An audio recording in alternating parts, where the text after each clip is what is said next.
Hey everybody, welcome to Pop Culture Philosophers. I am Rockin Robbie Billups, and it is time for the weekly comic book review.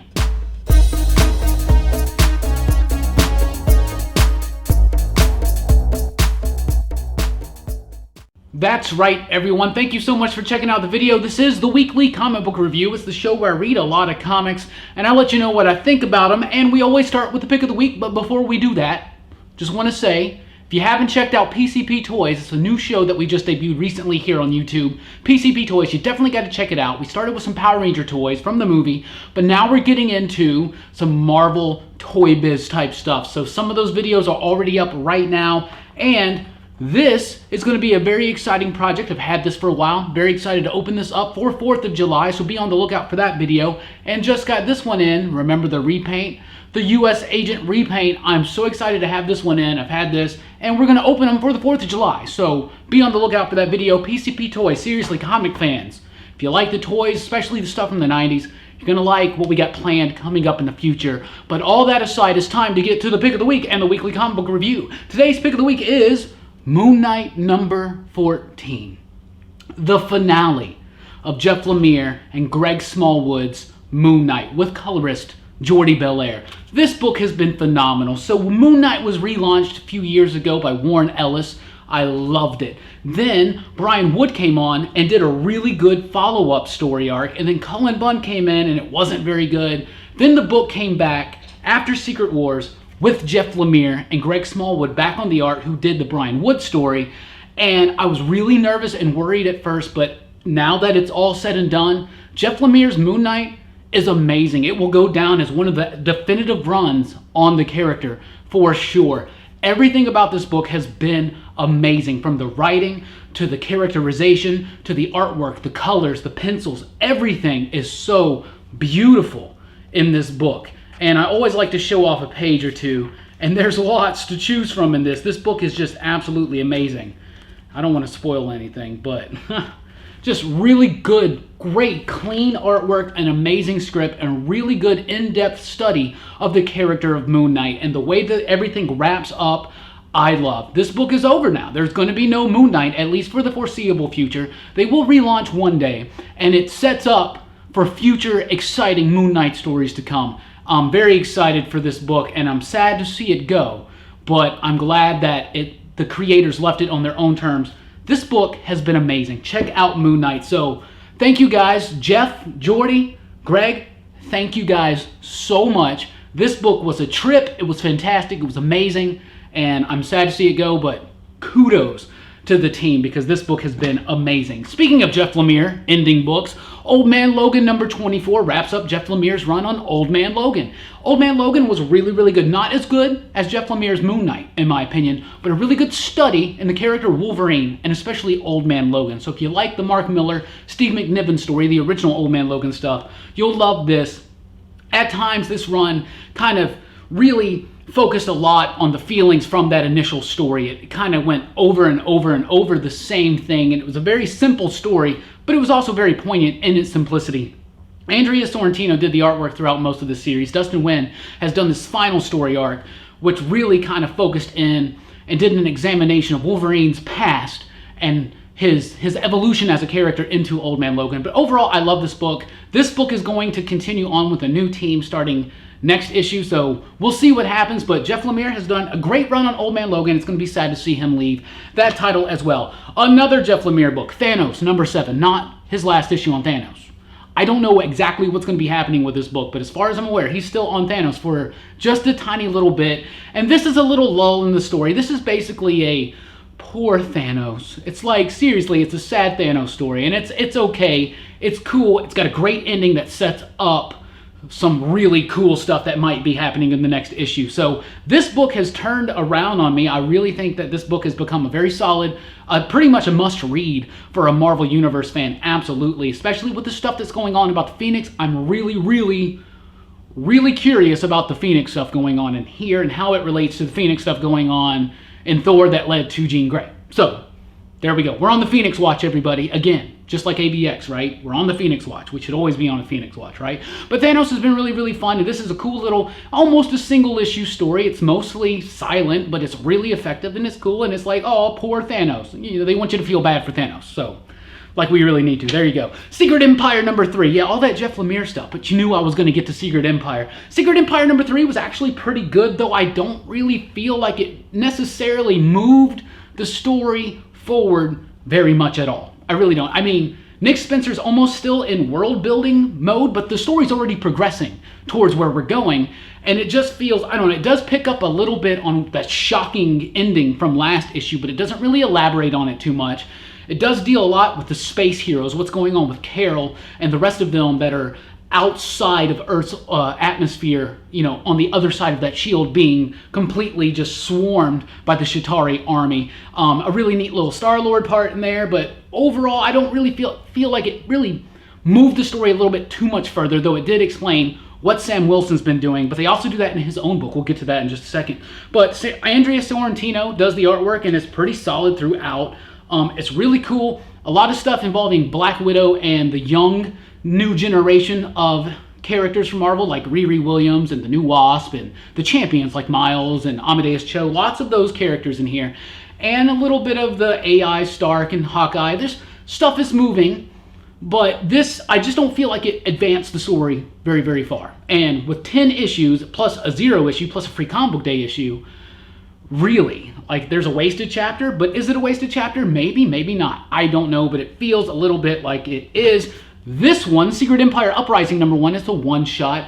Felt a little bit more like it moved the story forward a little bit. It kind of picks up right after here with Black Widow and her team of the champions and Riri Williams and Wasp and all of them, right? So the new young generation, and that's cool. And I have a theory about that. I might do a video about what I think Marvel's going to be doing in the future.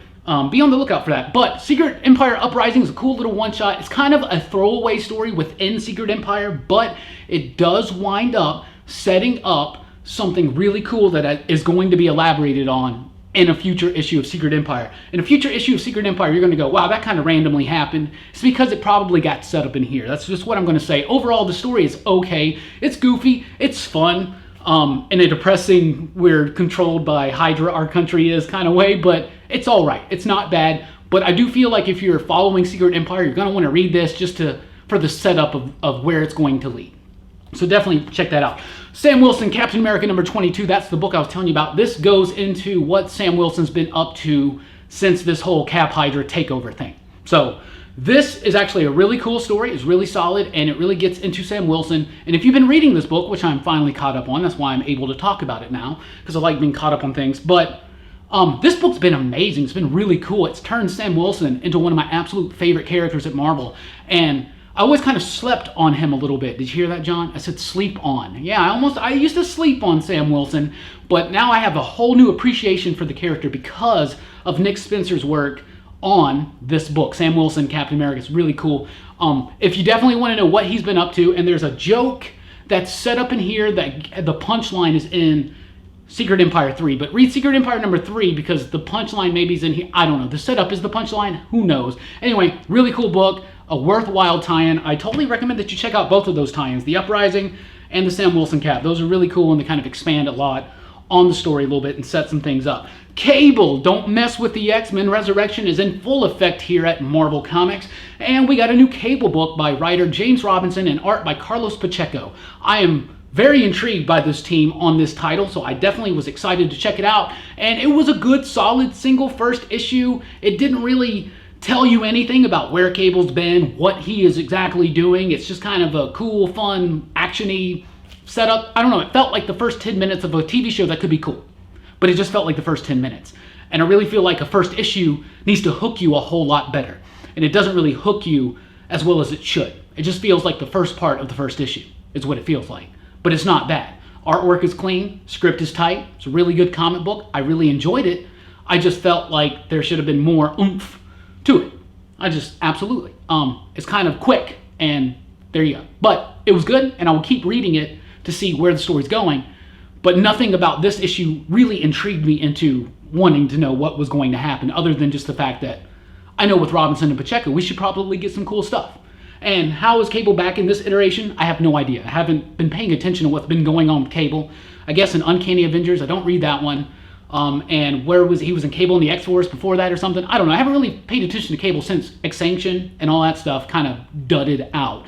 So if you can let me know like a quick timeline down below if you've been keeping up with it. What's Cable been up to? I'm kind of interested, and I'd rather read your comments and check it out on Wikipedia. So there you go. Thank you guys, for real, in advance. Anyway, Hulk number 6 wraps up the first story arc in this Hulk book, focusing on Jennifer Walters and her post-traumatic stress disorder, basically from Civil War, and her cousin dying in that. This book has been amazing. It deals with rage and shame and guilt and remorse and loss and tragedy, and it deals with when it's debilitating to you to carry these things, and they well up inside of you and just explode. And not just in Jennifer Walters, but in the villain that she's been facing. And the way that this whole story has unfolded has been really cool, I think, and what it's saying about these situations and the parallel between Jennifer and the villain of the story. I don't want to give too much away, but you definitely need to check this book out. And I will say that she finally hulks out, and it's weird, and it's not what we were quite expecting, but it's crazy, and it's monstrous, and it's scary. And I think that's what Hulk needs to be.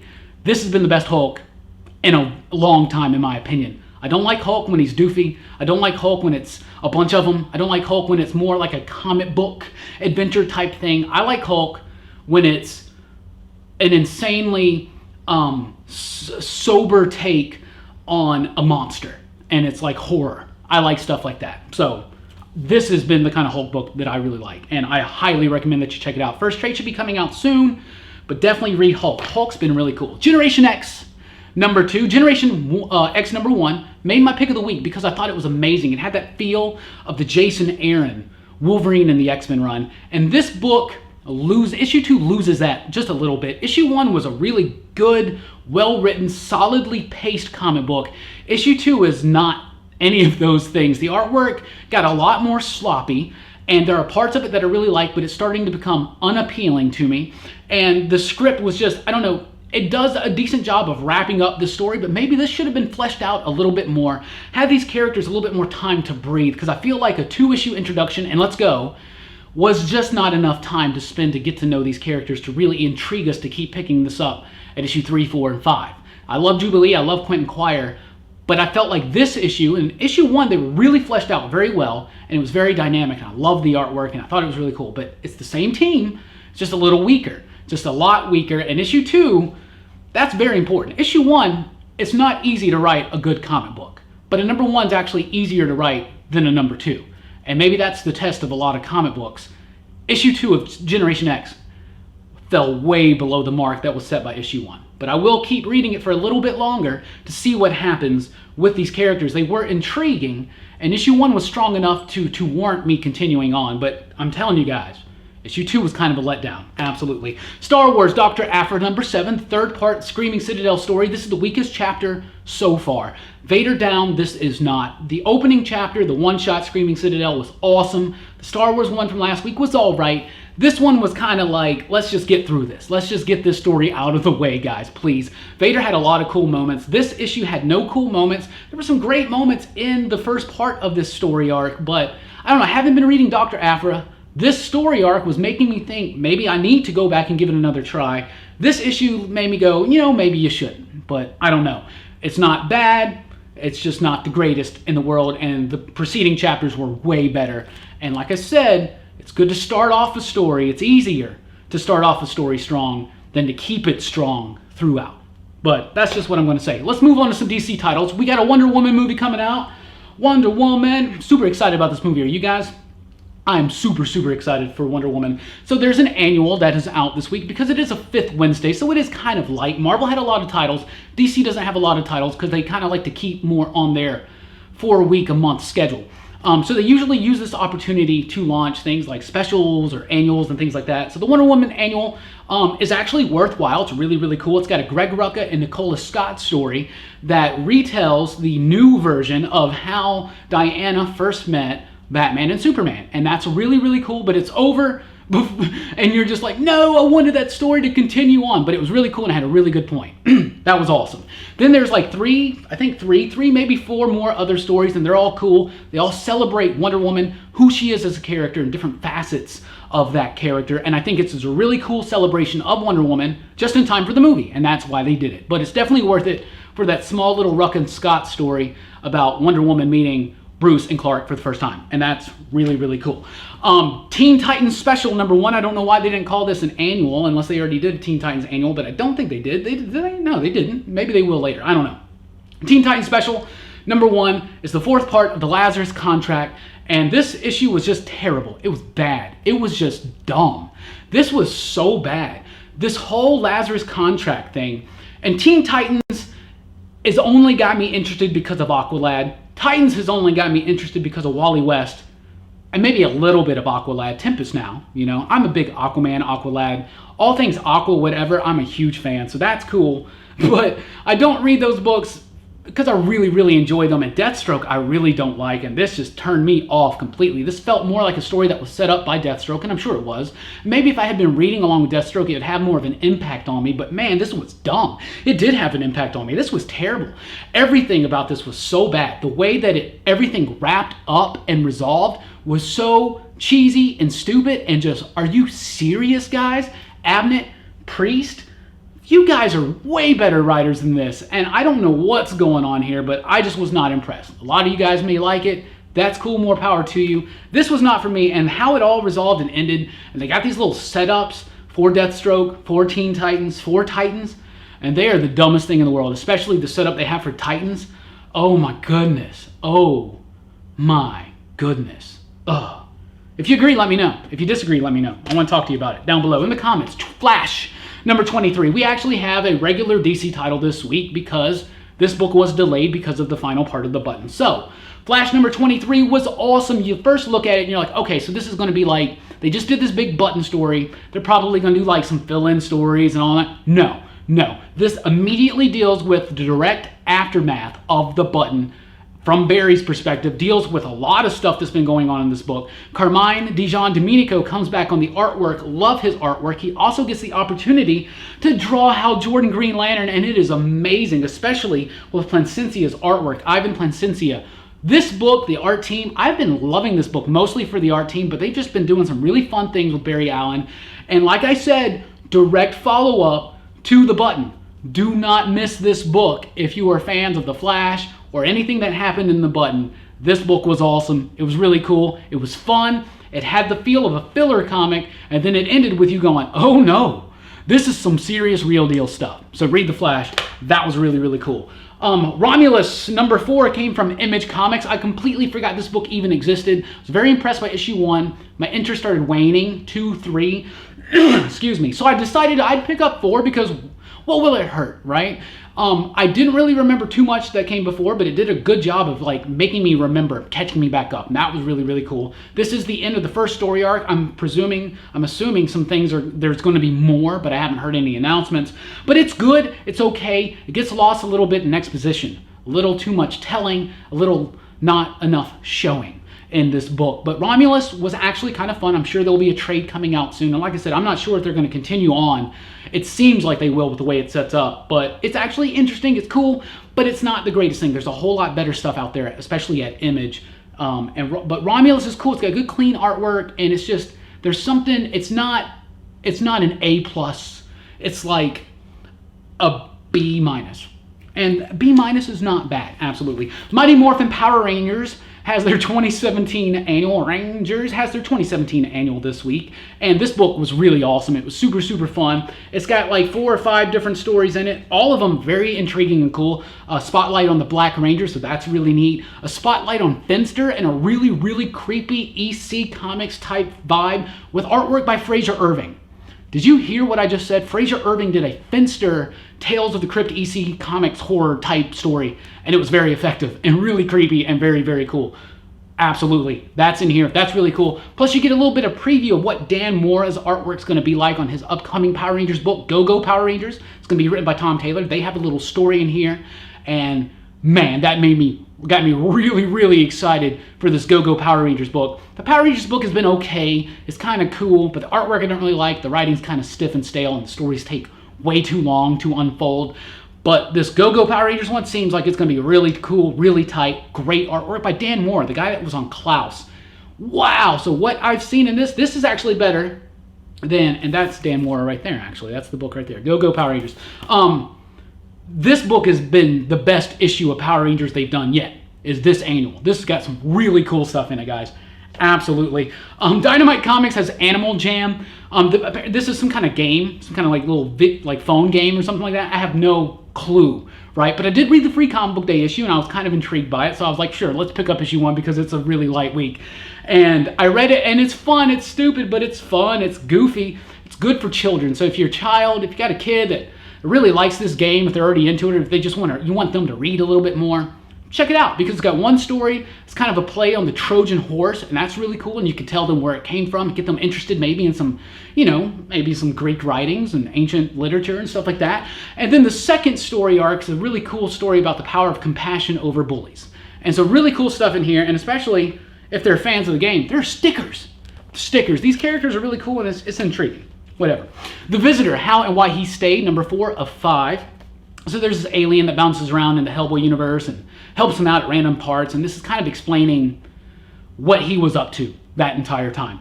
And I almost kind of forgot about this book, to be honest with you, and so I was like, oh yeah, that book's been all right. It's been cool, a little less like throwaway Mignola stuff. It's fun, it's great, but it's never really heavy or too much. Some Mignola stuff really is, absolutely. But sometimes it's just like, oh, that's just going to be fun, it's going to be neat, whatever. No, this is the real deal. This stuff is great. This almost made the pick of the week, guys. This issue had me so emotional.